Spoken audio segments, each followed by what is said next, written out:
देख के मैं चलाती हूँ, चलती मेरी ये, तो मैंने बिल्कुल ब्रांड में रखी है, जिसको भी पढ़ना हो पढ़ सकते हो। अच्छी होती है। मेरे पास ऐसे मुझे क्वेश्चन की तो श्रीमद् भगवद गीता का ध्यान योग, तो जैसे कि आप सब लोगों को पता है कि श्रीमद् भगवद गीता में जो है 3 योग हैं। कौन कौन से योग हैं? सर्वप्रथम क्या आता है? कर्म योग, ठीक है। फिर सेकंड नंबर पे आता है भक्ति योग, फिर आता है ध्यान योग। परंतु ये जो है 6ठा अध्याय है, ये अभी कर्म योग के अंतर्गत ही चल रहा है। अब यहाँ से जो है भक्ति योग स्टार्ट होगा, फिर उसके बाद जो है 6 अध्याय करने के बाद फिर जो है आपका ज्ञान योग स्टार्ट होगा। परंतु ये ध्यान योग किसका वो है आपका? ये कर्म योग का ही है। तो 6 अध्याय जो शुरुआत के हैं वो किसके हैं? वो कर्म योग के हैं। तो इसमें कर्म योग के दौरान इस ध्यान योग में क्या बताया गया कि हमको जो है ना किस प्रकार भगवान की जो भक्ति है उसमें अपने मन को कैसे एकाग्र करना चाहिए। मतलब यहाँ ध्यान योग का मतलब है अपनी समस्त इंद्रियों को, अपने मन को हमें कहाँ लगाना चाहिए? हमें भगवान की भक्ति में लगाना चाहिए। जैसे कोई बच्चा जो है पढ़ता है, वो 10वीं की तैयारी कर रहा है, तो हर चीज़ से क्या है ध्यान हटाएगा, मोबाइल नहीं खेलेगा, टीवी नहीं देखेगा, बाहर घूमने नहीं जाएगा, पढ़ाई लिखाई में टोटल 24 आवर्स लगाएगा, ठीक है। मम्मी भी उसकी जो है ना हर चीज़ उसे वहीं पर उपलब्ध कराएगी। तो उससे क्या होगा? उस तपस्या से उसका मन एकाग्र हो जाएगा और वो अपनी परीक्षा में 100% मार्क्स जो है लेकर, अंक लेकर पास हो जाएगा, है ना। इसी प्रकार जो भक्त हैं वो यदि ध्यान से मतलब अपनी सारी की सारी इंद्रियों, जो हमारी कर्म इंद्रियाँ और हमारी ज्ञान इंद्रियाँ और एक जो 11वीं इंद्री बताई थी मैंने मन, यदि वो इन सबको कंट्रोल कर लेगा तो वो क्या होगा? भगवान की भक्ति में अग्रसर हो जाएगा। और यदि नहीं होगा तो फिर क्या होगा? जैसे दुनिया है सारी मनुष्य रूपेण मृगाश्चरन्ति, क्या है इस पृथ्वी पर अधिकतर लोग कैसे हैं? वो मनुष्य के रूप में एक जानवर है। उनको खाना पीना सोना और बच्चे पैदा करना, इसके अलावा और कोई दूसरा काम नहीं, ठीक है। तो हमें क्या बनना है? मनुष्य रूपेण मृगाश्चरन्ति, हमें मनुष्य के रूप में हो गए 4 पैरों वाला एक हिरण्य बनना। हमें क्या बनना है? मनुष्य बनना है। और हम क्या है? फिलहाल मानव है। मानव और मनुष्य में क्या अंतर है? मनुष्य क्या है? मनु, मास्टर ऑफ मैनकाइंड जो है उनकी संतान है। हम किसकी संतान है सारे? मनु और शत्रुपा। सबसे पहले कौन आया? मनु आए और शत्रुपा आई। किसने भेजा इन्हें? ब्रह्मा जी ने भेजा है, ब्रह्मा जी के पुत्र हैं। ऐसे ही जो है ना इस्लाम धर्म में कौन आया? आदम और हव्वा। और आदम और हव्वा जो है ये दोनों स्टार्टिंग में आए। जैसे हमारे यहाँ मनु शत्रुपा आए, ऐसे जो है क्रिश्चियन में ईव और एडम ये आई सबसे पहले, इन्होंने उत्पत्ति की। परंतु सर्वप्रथम क्या हुआ? ये हव्वा और आदम जो है ये भी किससे आए? ये भी मास्टर ऑफ मैनकाइंड मनु और शत्रुपा से ही आए। और इसके बाद जो क्रिश्चियनिटी में एडम और ईव जो हैं ये भी हमारी संस्कृति से आई, मतलब सनातनी है, ये भी सनातन से ही इनकी उत्पत्ति हुई। तो हमें क्या बनना है? हम तो हैं संतान किसकी? मनु की, इसलिए हम कौन हुए? मनुष्य हुए। परंतु हम इस पृथ्वी पर आके क्या बन गए? मानव। मानव मतलब मनुष्य रूपेण मृगाश्चरन्ति, जो वो वैसा जीव जो अपनी इंद्रियों की तृप्ति करने के लिए इस टाइम क्या बना हुआ है? जानवर बना हुआ है। और अपने उदर तृप्ति के लिए, अपनी इंद्रिय तृप्ति के लिए, अपने भोग वासनाओं के लिए क्या कर रहा है? वो एक मनुष्य स्वरूप में, एक पशु के रूप में अपने जीवन का यापन कर रहा है। तो हमें क्या करना है? हमें मानव से मनुष्य की तरफ आना है, मानव से मनुष्य की तरफ आना है। और मनुष्य बनने के लिए क्या करना पड़ेगा? हमें ध्यान योग, ध्यान से भगवान की भक्ति करनी पड़ेगी। क्योंकि किसी कुत्ते को आपने देखा माला करते हुए? किसी गाय को माला करते हुए देखा? किसी हिरण को माला करते हुए देखा है? किसी को नहीं देखा ना। इस तरह के पक्षियों को, कोई किसी को आपने हाथी को घंटी बजाते हुए देखा? सर्कस में देख लिया होगा। परंतु एक मनुष्य ही ऐसा है जो कि ये सारी की सारी जो भगवान से रिलेटेड वर्क हैं वो कर सकता है। तो इस कारण से जो है ना एक मनुष्य योनि ऐसी है, वो भी 4 लाख प्रकार के मनुष्यों में एक मनुष्य योनि ऐसी है। 4 लाख प्रकार के मनुष्य हैं 84 लाख योनियों में। और उस मनुष्यों में जो है कुछ योनि किसकी हैं? भक्तों की हैं। उन 4 लाख प्रकारों में क्या है? कुछ योनि भक्तों की हैं। अब आप देख लो कितना दुर्लभ है ये भक्त। पहले तो सबसे पहले दुर्लभ है मनुष्य ही होना। सारे क्या है? मानव हैं। मानवों में मनुष्य दुर्लभ और मनुष्यों में भक्त दुर्लभ। अब जो भक्त है वो क्या होगा? वो मानव होगा, मतलब मनुष्य होगा। मानवों से किस में जाएगा? मनुष्यों में जाएगा। तो इसलिए क्या है, ये जो मनुष्य शरीर है ये भगवान ने किसके लिए दिया, ये अपनी भक्ति के लिए दिया है ना। भगवान ने कहा कि हरे नाम हरे नाम हरे नाम एव केवलम कलौ नास्ते वे नास्ते वे नास्ते वे गति। इस कलयुग में केवल हरि का नाम और हरि का नाम 3 बार कहा। यदि कोई व्यक्ति करता है तो वो सारे भवसागर से पार हो जाएगा, पार हो जाएगा, पार हो जाएगा। तो इसलिए क्या बताया गया, इस अध्याय में भगवान की भक्ति पर जोर दिया गया कि हमारी जो जितनी भी इंद्रियां हैं, हमारी कर्म इंद्रियां, ज्ञान इंद्रियां और मन इंद्रियां, 11वीं इंद्रिय क्या है, मन है, ये सारी की सारी कहाँ लगानी है, ये भगवान की भक्ति में लगानी है। और कैसे लगानी है, कैसे लगानी है, ऐसे लगानी है कि जैसे जो है एक स्टूडेंट अपने टीचर के सामने इधर उधर भी देखने से घबराता है कि मेरा टीचर देख लेगा तो मेरी कान खिंचाई कर देगा या मुझे पनिशमेंट दे देगा। तो यदि इस तरीके से आप जो है अपनी इंद्रियों को कहाँ लगाएंगे, भगवान के चरणों में लगाएंगे, भगवान की सेवा में लगाएंगे, भगवान के हरिनाम में लगाएंगे, भगवान के कीर्तन में लगाएंगे, भगवान की तपस्या में लगाएंगे, भगवान के जपादि कार्यों में लगाएंगे, भगवान के धाम की यात्राओं में लगाएंगे, या भगवान के जो है सुंदर सुंदर विग्रहों के दर्शन में लगाएंगे, तो ही क्या होगा, आपका जो मन है ये कहाँ लग जाएगा, ये भगवान के चरणों की इसको शरणागति मिल जाएगी। अन्यथा क्या होगा, अन्यथा वही पुनरपि जननम पुनरपि मरणम पुनरपि जननी जठरे शयनम, बार बार क्या होगा, माता के गर्भ में आना पड़ेगा, जन्म मृत्यु से लड़ना पड़ेगा, जन्म मृत्यु जरा व्याधि में घूमना पड़ेगा, है ना, और फिर क्या होगा, 84 लाख योनियों के चक्कर में आ जाना पड़ेगा। अब मात्र एक छूटने का क्या तरीका बताया भगवान ने, सततम कीर्तयन्तो माम ये जना प्रियुपास्ते तेषाम नित्योभियुक्ता नाम योगक्षेमो राम। मात्र जो है अनन्य भाव से भगवान श्री कृष्ण की यदि भक्ति कोई कर ले तो उसे क्या होगा, वो इन 84 लाख योनियों के भव सागर से जो है क्रॉस कर जाएगा, उसे दोबारा जन्म ही नहीं लेना पड़ेगा। बताओ कितनी इम्पोर्टेंट और कितनी जो है अद्भुत और सरल विधि है, मात्र शरणागति किसकी, भगवान श्री कृष्ण की। ये नहीं कि आप जो है सोमवार को शिव की आराधना कर रहे, मंगलवार को हनुमान जी की आराधना कर रहे, बुधवार को माता सरस्वती की आराधना कर रहे, है ना, गणपति जी की आराधना कर रहे, ऐसे जो है आप शनिवार को शनिदेव की आराधना कर रहे, तो इससे क्या होगा, इससे जो है आप विचलित हो जाएंगे और आपको भगवान की भक्ति नहीं मिल पाएगी, है ना। परंतु यदि कोई भक्त है वो क्या करता है, वो केवल भगवान श्री कृष्ण के प्रति उसकी शरणागति है, तो वो अपने को क्या करेगा, इसी जन्म में अपना उद्धार कर लेगा। हमारा सबसे बड़ा उद्देश्य क्या है कि हम इस दुखालय में शाश्वतम में दोबारा ना आए, है ना। इस मनुष्य शरीर पाके यदि किसी ने अपने को भगवान के धाम का अधिकारी नहीं बनाया तो वो क्या है, आत्महा। जैसे कोई व्यक्ति आत्महत्या करता है ना, अपने शरीर को ख़त्म कर देता है, तो ऐसे आत्महा उस व्यक्ति को कहा जाता है जो आत्मा मनुष्य शरीर में धारण करके और अपने को भगवान के धाम का अधिकारी नहीं बना रहा, तो वो क्या होता है, आत्महा। समझ रहे, मतलब उसे अपने आप क्या समझना चाहिए कि तू आत्महत्या से भी गया गुजरा है, तू आत्महा है, मतलब वो आत्मा सच्चिदानंद रूप जो घन भगवान की देवी एक सच्चिदानंद हमारे अंदर जो आत्मा है, परमात्मा स्वरूप, उसका हंता हो गया, शरीर का हंता नहीं। शरीर तो पता नहीं कितनी बार मिल लिया, कितनी बार जा लिया, है ना, परंतु हंता किसका हो गया, वो मारने वाला किसका हो गया, वो उस आत्मा का हंता हो गया जो भगवान के धाम से स्वयं भगवान ने अपने में से निकाल के छोड़ रखी है, उसका हंता हो गया वो। अब देख लो हम कितनी बड़ी गुनाह करने जा रहे हैं। यदि हम भक्त हो गए तो हम भगवान के भक्त बन गए, भगवान के धाम के अधिकारी हो गए, और नहीं बने तो क्या हो गए, हम आत्महा।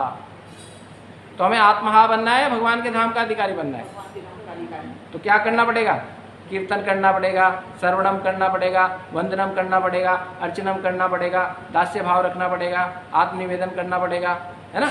ये सारी 9 विधियों की हमें क्या करनी पड़ेगी, विवेचना करनी पड़ेगी, इन पर चलना पड़ेगा। श्रवणम कीर्तनम विष्णु स्मरणम पाद सेवनम अर्चनम वंदनम दास्यम साख्य आत्मनिवेदनम, ये 9 प्रकार की हैं विधियाँ हैं भगवान को पाने की, भक्ति की 9 विधियाँ हैं। तो ये किसे मिलेंगी, ये उस मिलेंगी जो मानव से मनुष्य शरीर में, मनुष्य की योनि में आ जाएगा, या जो मतलब मनुष्य से भक्त की योनि में आ जाएगा। तो हमें क्या करना है, हमें अपनी सारी इंद्रियों को भगवान श्री कृष्ण की भक्ति में लगा देना है। ये बहुत अद्भुत और बहुत ही दुर्लभ आपके सामने क्या है, एक गिफ्ट है जो कि आपको इस शरीर में रह के ही कर सकते हो, और दूसरे शरीरों में जाए रह के नहीं आप ही कुछ कर सकते। सपोज आप गाय बन गए, नहीं कर सकते, है ना, आप हाथी बन गए, नहीं कर सकते, आप घोड़ा बन गए, नहीं कर सकते, वो भोग योनि है। आप ये मनुष्य शरीर में आकर ही अपने गंतव्य, अंतिम गंतव्य भगवान के धाम की प्राप्ति को प्राप्त कर सकते हैं, अन्यथा कोई और दूसरा रास्ता है ही नहीं। तो इसलिए हमें क्या करना है, हमें सतत भाव से, अनन्य भाव से भगवान श्री कृष्ण का कीर्तन करना है। उनको अपने को शरणागत कर देना है कि हे भगवान, अब तो आप ही हो जो कुछ मेरे हो, आप चाहो तो संभाल लो, आप चाहो तो उठा। तो इस प्रकार से हमें क्या करना है, ध्यान से, बहुत ध्यान से। जैसे माताएं बहुत काम करती है ना, दूध भी देखेंगी उबल रहा है, एकदम बंद कर देंगी, है ना, कुछ तो छिंटा मार देंगी, है ना, उबलने नहीं देती, है ना। बहुत मतलब बहुत ध्यान से काम करती हैं महिलाएं जो हैं। जब खाना बनाती हैं तो उसमें नमक, चीनी, मिर्चे, मसाले का बहुत ख्याल रखती हैं कि इसमें ज़रा से भी ऊंच नीच ना हो जाए, है ना। जब कोई बच्चा छोटा होता है, उसकी माँ खाना बना रही होती है, तो माँ उसकी क्या करती है, उस बच्चे की करवट का भी ध्यान रखती है कि मेरे बालक ने करवट बदल ली है, जा मैं उसको देख के उसे ठीक कर दूँ, उसका हाथ उठ न दब गया। तो इतना जब भाव इन भौतिक चीज़ों के रिलेशन में व्यक्ति करता है, तो ऐसा ही भाव यदि भगवान कृष्ण के साथ अटैचमेंट में वो कर ले तो उसका क्या हो, उसे जो है दुखालय में शाश्वतम आने में दोबारा आने की जरूरत ही ना पड़े। तो थोड़ा सा क्या करना है, अपने आप को कंसंट्रेट करके भगवान श्री कृष्ण की भक्ति में लगाना है। तो इस अध्याय से जो है हम इस ध्यान योग में 15 हमने मतलब 14 कर लिए थे, 15 हम करेंगे।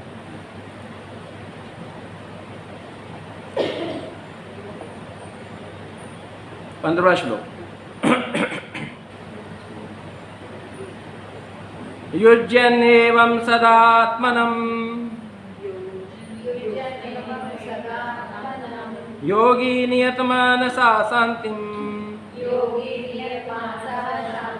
दोबारा पढ़ेंगे। युज्यन एवं सदात्मना योगी नियतमनसः शांतिं निर्वाण परमामम् मत स्थाम अधिगच्छति।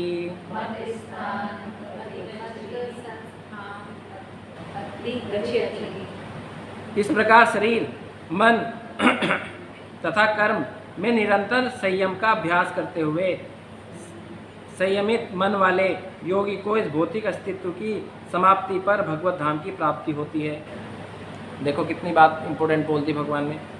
इस प्रकार से शरीर, मन, कर्म, मनसा वाचा कर्मणा क्या होता है, मनसा वाचा कर्मणा, मन से, कर्म से और वाणी से।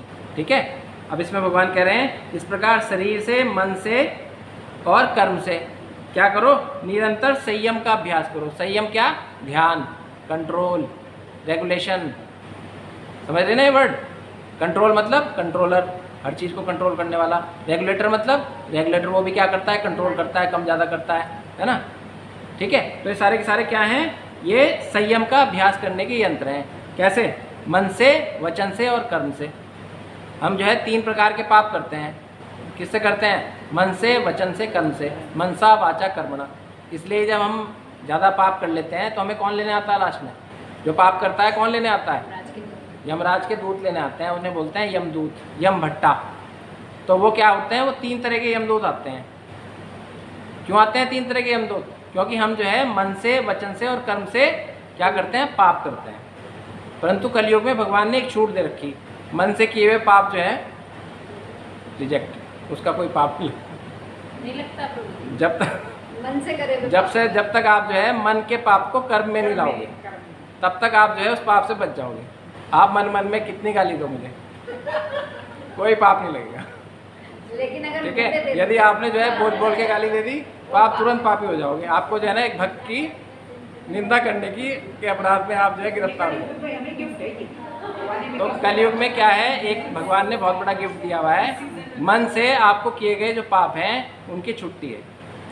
तो इसलिए मन से तो करो, पर क्या होता है, मन से किए गए पाप जो हैं वो वचन से आ ही जाते हैं। आज नहीं कल वो आ ही जाते हैं, और फिर आ जाते हैं, मुंह पर आ जाते हैं, फिर वो कर्म में आ जाते हैं। आज आपने मुझे गाली दी, मतलब मन में, आज बार नहीं दी, अगली बार आपने मुंह पे दे दी।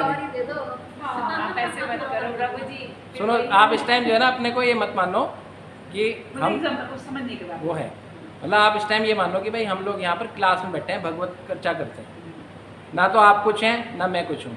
ठीक है, ये सब इस टाइम भगवान की भक्ति की बातें चल रही है ना। आप अपने को सबसे निम्न स्तर का मान लो, मैं भी अपने को सबसे निम्न स्तर का मान लूँ। क्या तृणादपि सुनी चैनम तरोरपि सहिष्णुना अमानिना मानदेना कीर्तनिया सदाहरी।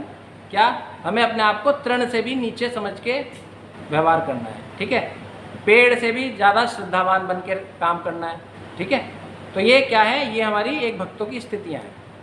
तो सपोज आपने कुछ मुझे कहा मन में, फिर आपने अगली बार मुझे मुंह पे कह दिया, फिर उससे अगली बार आपने कर्म में कर दिया, हमला हाथ उठा दिया या कोई चीज़ फेंक के मार दी। तो ये क्या हो गया, ये पाप की श्रेणी में आ गया मामला। जब तक आपने क्या करा था, जब तक आपने इसे मन में रखी थी बात को, आपने किसी से बात भी नहीं करी थी, तब तक जो है इसकी कोई अपराध नहीं है।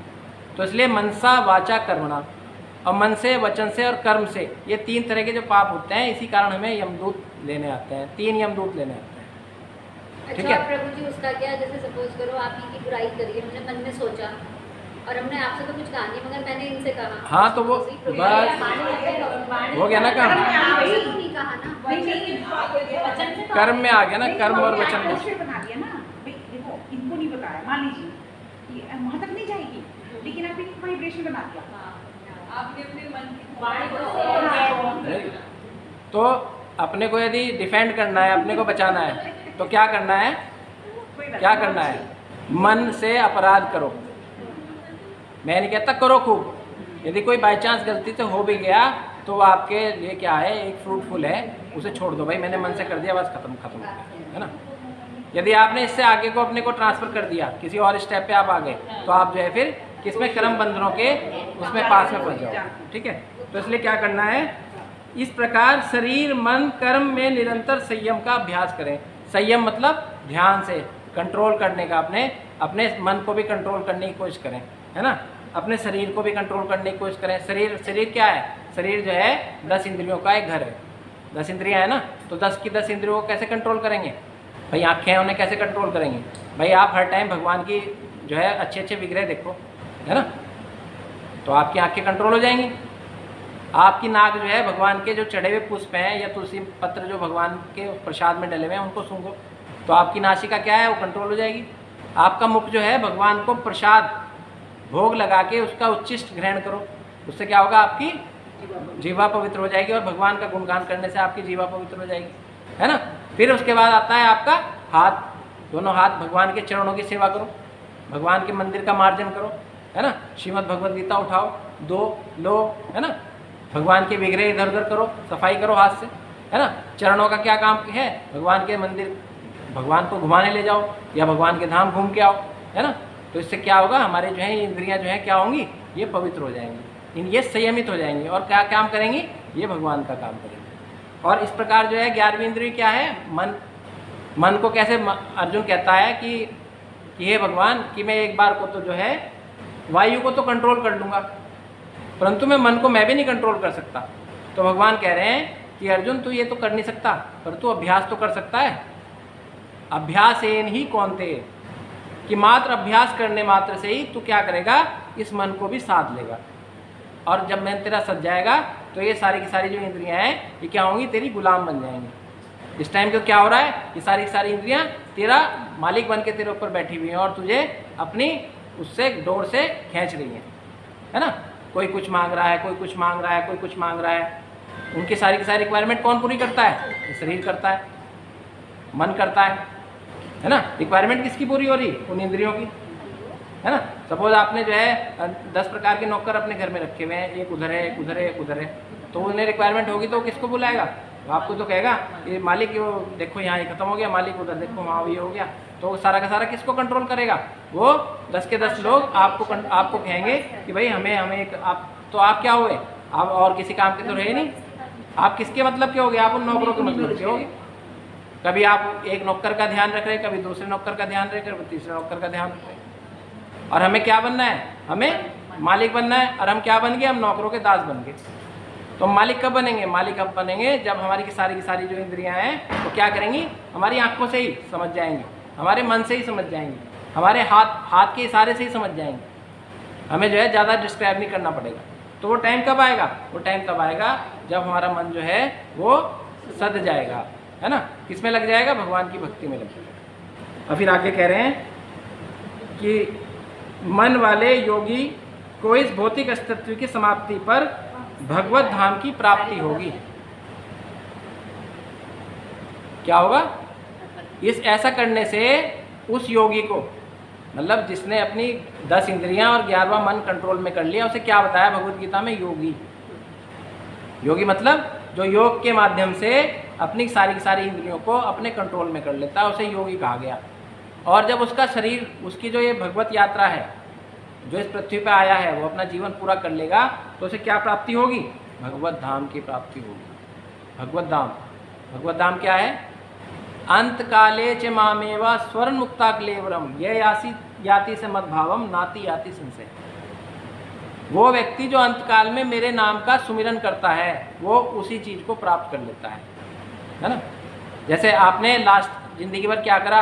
राम राम राम, कृष्ण कृष्ण, राधे राधे राधे। तो क्या होगा अंत टाइम में? अंत टाइम में आपके मुख से यही निकलेगा। और आपने जो है जिंदगी भर क्या करा? आपने कोई डॉग पाल रखा, तो डॉग का वो पास रहता है तो उसका नाम लेते हैं। भाई बच्चे इधर उधर होते हैं, फैमिली इधर उधर होती है, परंतु कुत्ता क्या होता है? उस व्यक्ति के जो उसे प्यार करता है वो उसके आसपास ही रहता है। तो वो लास्ट में क्या बुलाएगा? जब बच्चे तो इधर उधर होंगे, वो उसे डॉग का ही नाम लेगा। अब डॉग अंत टाइम में जब उसे दिक्कत होगी तो किसको बुलाएगा? अपने बच्चों को तो बुलाने का नहीं, वो किसको बुलाएगा? जो उसके पास होगा, जो उसके पास बैठा होगा उसे बुलाएगा, और जिसमें उसका वो होगा। अब सपोज डॉग है, डॉग को जैसे ही उसने बुलाया और उसका अंतिम टाइम आ गया, तो वो क्या बनेगा? वो इमीडिएट इफेक्ट से जो है डॉग की योनि में चला जाए, है ना। भले ही उसने बहुत सब कुछ करा, उसने धाम यात्राएं करी, उसने बहुत भगवान का नाम लिया, परंतु अंतकाल में उसने क्या ले लिया? अपने डॉग का नाम ले लिया, बस गया कहानी। अब फिर जब डॉग की योनि में आ जाएगा तो वो 84 लाख योनियों में ट्रांसफर हो जाएगा, उसका फिर आवागमन का चक्कर स्टार्ट हो जाएगा।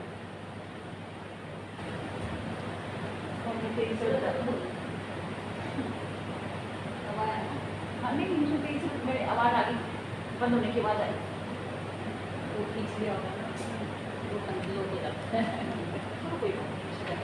तो 8वें अध्याय का 6ठा श्लोक है, वो पढ़ेंगे अभी हम।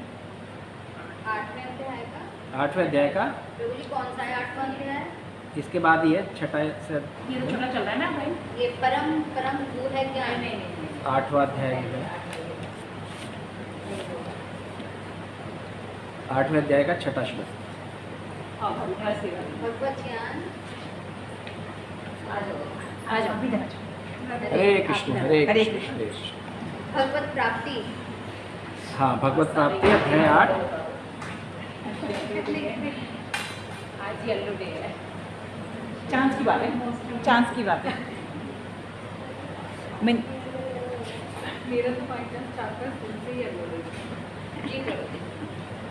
दो यम यम पेज नंबर 306 खुल गया सबका? नीचे 306 पेज नंबर 306। जी जी हाँ खुल गए। अध्याय 8 छठा श्लोक। जी जी हाँ अब ये तो हमने पढ़ लिया। अभी पहला श्लोक अभी मैंने बोला था, कौन सा? अंतकाले च मामेव स्वर्णमुक्ता कलेवरम। 5वां, अंतकाले च मामेव स्वर्णमुक्ता कलेवरम यह प्रयाति से मद्भावम याति ना अस्ति अत्र संशया। यह भी पढ़ा था। तो इसमें क्या करे भगवान? और जीवन के अंत में केवल मेरा स्मरण करते हुए। अध्याय पे थे, लेकिन प्रभु जी बीच में से हमें पढ़ा रहे हैं। 8वें अध्याय पे चले गए हम। 8वें दोनों पहले भी पढ़े ये दोनों। हाँ, ये दोनों पहले भी पढ़े। ये ऐसे है, ये लाइफ टाइम पढ़ने हैं। मतलब ये एक बार करके छोड़ना नहीं है। जैसे हमने बचपन निकल गया हमारा तो वो खत्म हो गया। भगवत गीता नित्य नवीन है। जैसे हम अपने शरीर में जब तक हम बड़े होते हैं, बुजुर्ग होते हैं, जब तक हम लकड़ियों में नहीं जाते, तब तक क्या होता है? तब तक हम बहुत सारी चीज़ें जो है छोड़ चुके होते हैं। बचपन छोड़ दिया, जवानी छोड़ दी, बुढ़ापा छोड़ दिया, फिर जरावस्था पे आ गए, है ना। जन्म मृत्यु जरा व्याधि इन सब चीज़ों से गुजरना पड़ता है ना। लास्ट में हम पहुंच जाते हैं लकड़ियों में, है ना। तो हमें क्या करना है? श्रीमद् भगवत गीता के, चाहे हम बच्चे हों, चाहे हम जवान हों, चाहे हम वृद्ध हों, चाहे हम बुजुर्ग हों, ये हमारे लिए हमेशा नई रहेगी, ये कभी पुरानी नहीं होगी, है ना। समझ गए? तो ये नित्य नवीन है। जैसे भगवान कृष्ण क्या हैं? वो 16 साल के बने रहते हैं। उनके बड़े पोत्र हो जाए, पड़पोत्र हो जाए, लक्कड़ पोत्र हो जाए, परंतु भगवान कृष्ण क्या बने रहे? वो 16 वर्ष की अवस्था में बने थे। ऐसे भगवान का जो कुछ भी काम है वो हमेशा नित्य नवीन और जवान बना रहता है। ठीक है, तो हमने क्या पढ़ा था? और जो जीवन के अंत में जो केवल मेरा स्मरण करते हुए अपने शरीर का त्याग करता है, वह तुरंत ही मेरे स्वभाव को प्राप्त हो जाए, इसमें रच मात्र भी संदेह नहीं है ना। तो इस एक क्षण को प्राप्त करने के लिए एक भक्त जो है ना अपना पूरा जीवन लगा देता है। क्या, कौन सा क्षण? कि मृत्यु में मुझे भगवान का स्मरण हो जाए, बस एकमात्र ये लक्ष्य है हमारा। हमें कुछ नहीं करना, हमें मात्र एक लक्ष्य को धारण करना है। ये श्लोक जो है, इस श्लोक से क्या होगा? मनुष्य का उद्धार हो जाएगा। मनुष्य क्या होगा? वो सीधे भगवान के धाम का जाने का अधिकारी बन जाएगा, यदि वो इस श्लोक को अपने जीवन में आत्मसात कर लेगा। क्या? अंतकाले च मामे स्वर्ण मुक्ता क्लेवरम ये याति समद्भावम नाति याति अत्र संशय। हाँ, तो अब भगवान कह रहे हैं यम यम वापि स्मरन् भावम, बोलिए यम यम वापि स्मरन् भावम तज्यन्ते कलेवरम तम तम वेति कौन्तेय सदा तदभाव भावितः। हे कुंती पुत्र, शरीर त्यागते समय मनुष्य जिस जिस भाव का स्मरण करता है वह उस भाव को निश्चित रूप से प्राप्त होता है। मतलब वही पहला श्लोक वाला, उसे दोबारा से भगवान ने इस तरीके मतलब कहा जैसे जैसे और वैसे वैसे। जैसे आपने एटीएम में कार्ड डाला और जितनी आपकी रिक्वायरमेंट उधर से पैसे वापस आ गए, समझ रहे? तो इसलिए क्या है, इसलिए जो है हमें क्या करना है, हमें अंत काल में ऐसा अपना अभ्यास करना है, ऐसा प्रयास करना है, ऐसा हमें अपनी इच्छा शक्ति दृढ़ बना के रखनी है कि जो अंत टाइम आएगा उस टाइम में हमारे मुख से भगवान कृष्ण का नाम निकले। यदि आपने पूरी ज़िंदगी बहुत अरबों खरबों रुपए कमाए, बहुत सारी आपने मान कमाया, बहुत सारा सम्मान कमाया, बहुत सारी इज्जत कमाई, बहुत सारी लक्ष्मी कमाई, परंतु आपने यदि नाम नहीं कमाया तो आपकी सारी की सारी जो चीज़ें हैं ये मिट्टी है, इसकी कोई वैल्यू नहीं है। और आपने यदि ये करा, मिट्टी कमाई, तो आप क्या हो? आत्महा हो, आप अपनी आत्मा के हत्यारे हो। ये भगवान श्रीमद् भगवद गीता में कह रहे हैं। तो हमें क्या करना है? हमें भगवान कृष्ण को सतत अपने जीवन में उतारना है। और क्या क्या संकल्प करना है कि हे भगवान, ये जीवन मेरा जो है, ये जो जन्म है मेरा, ये अंतिम है। इसके बाद मैं इस पृथ्वीलोक पे जन्म नहीं लूँगा, नहीं लूँगा, नहीं लूँगा। ये सब आपको करना है, ये आपके माध्यम से होगा, ये आपका ठेका है, आपकी जिम्मेदारी है, आपका कॉन्ट्रैक्ट है। मैं बिल्कुल भी इस पृथ्वी पे दोबारा नहीं होगा। जैसे बच्चा हट जाता है ना अपनी माँ के सामने, यही चाहिए, यही चाहिए, यदि नहीं दिया तो क्या होता है? उलट पुलट हो जाता है। फिर माँ जो है आसपास देखती है, भाई लोग देख रहे हैं, ये देख रहा है, वो देख रहा है, चल चल चल ले। तो हमें ऐसा भगवान को क्या करना है, ऐसा भगवान के क्या कर देना है, भगवान को ऐसा वो कर देना है कि भगवान जो है हमें अपने धाम बुलाने के लिए तत्पर हो जाए, बिल्कुल बुला लें कि चल तू आ जा बस। तो ऐसा कब होगा? ऐसा कब होगा? जिद करेंगे जब। हाँ, जब हम जिद करेंगे। और जिद कैसी? सर्वणम कीर्तनम विष्णु स्मरणम पाद सेवनम वंदनम दास्यम साख्यात निवेदनम। यदि हम 9 प्रकार की भक्तियों में कोई एक भक्ति भी पकड़ लेंगे तो हमारा उद्धार निश्चित है। और नहीं करा तो फिर हम पुनरपि जननम पुनरपि मरणम पुनरपि जननी जठराय शयनम, है ना? क्या होगा? बार बार जन्म मृत्यु के चक्कर में लगेंगे, बार बार माता के गर्भ में उलट के लटकेंगे, है ना? बार बार जठराग्नि से सिकाई होगी हमारी। भाई 9 महीने क्या होता है बच्चा? जठराग्नि, हमारे अंदर अग्नि होती है, माता के अंदर अग्नि, उससे जलता रहता है। अब परेशान होके जब बहुत तपस्या करता है 7 महीने तक, भगवान से खूब कहता है हाथ जोड़ जोड़ के, ये भगवान निकाल लो निकाल लो निकाल लो, परंतु भगवान क्या करते हैं? दया करके निकाल देते हैं। चल भाई, ये तो भक्ति करेगा। और जैसे ही माया के प्रभाव में आता है, ये पृथ्वी क्या है, ये प्रकृति क्या है? भगवान की माया है। जैसे ही बच्चा जो है माता के गर्भ से बाहर आता है, प्रकृति में आता है, माया में आता है, तो क्या होता है? बस फिर अपने हिसाब से चलने लगता है। फिर वो ये नहीं देखता कि भाई मैंने क्या भगवान से प्रार्थनाएं की थी। तो इसलिए जो है क्या करना चाहिए? हमें भगवान की भक्ति करनी चाहिए। तो मेरे ख्याल से आप ये समझ गए होंगे 15वां श्लोक, है ना? भगवत धाम कितना पवित्र चीज़ है। भगवत धाम में बताते हैं न तद भास्यते सूर्यो न शशांको न पावकः गत्यत् गत्वा न निर्वतन्ते तत्तधामं परमं मम। ये क्या लिखा है? ये और श्लोकों में लिखा हुआ है। ये भगवान के जो है जो धाम है उसका वर्णन है। ना तो भगवान के धाम में अग्नि है, ना प्रकाश है ना, ना वहाँ सूर्य है, ना वहाँ चंद्रमा है, ना वहाँ अग्नि है, ना वहाँ बिजली है, परंतु क्या है वहाँ हर चीज़ क्या है अपने आप ही भगवान के अंदर से जो प्रकाश निकल रहा है उससे प्रकाशित है। तो इतना अद्भुत है भगवान का धाम। ना तो वहाँ भूख लगती, ना प्यास लगती, ना वहाँ जो 6 प्रकार के विकार होते। 6 प्रकार के कौन से विकार होते हैं हमारे? काम, क्रोध, लोभ, मोह, मद, मत्सर, ये किसी भी तरह का विकार वहाँ पर नहीं है। मतलब वो क्या है, प्रकाश स्वीट्स है। वहाँ पे आपको बहुत बढ़िया बढ़िया स्वीट्स मिलेंगी, है ना। आपने मन से करा, आपने मन से क्या करी, सोचा, तो सोचने मात्र से ही आपके सामने इस टाइम जो रुड़की के अंदर 2500 या 3000 रुपये इस किलो की मिठाई होगी वो आ जाएगी, मात्र सोचने मात्र से। और ये तो कुछ भी नहीं है, वो सोने के उसमें आएगी बर्तन में, लाखों रुपए के बर्तन में आपके लिए वो 3000 रुपये की मिठाई आएगी, मात्र सोचने मात्र से। की बात तो पंडित प्रभु जी 60,000 रुपये किलो जयपुर में। मतलब मैं 60,000 रुपए किलो ऐसा क्या था गुजियाओं में? भाई टीवी ना देखा, हैं? चांदी सोने चांदी वर्क है ना, गोल्ड का हाँ थी ना उसमें, खूब उसमें आए हैं 9 बजे वाली न्यूज़ में। गोल्ड का बर्फ खा लेते हैं? नहीं खाते, स्वर्ण पसंद तो खाते हैं। सोना में सब खाते हैं। एक लिमिट है। नहीं लेकिन आयरन की भी एक लिमिट है। आयरन खाती हैं, देखो आयरन के कैप्सूल खाती है, और जब आप आयरन के कैप्सूल निकालते हो चुंबक से उसको फिर सब चिपक जाते हैं सब अंदर से। अब 16वां श्लोक। हाँ जी। नयतियस्तः तु योगः अस्ति न च एकान्तम्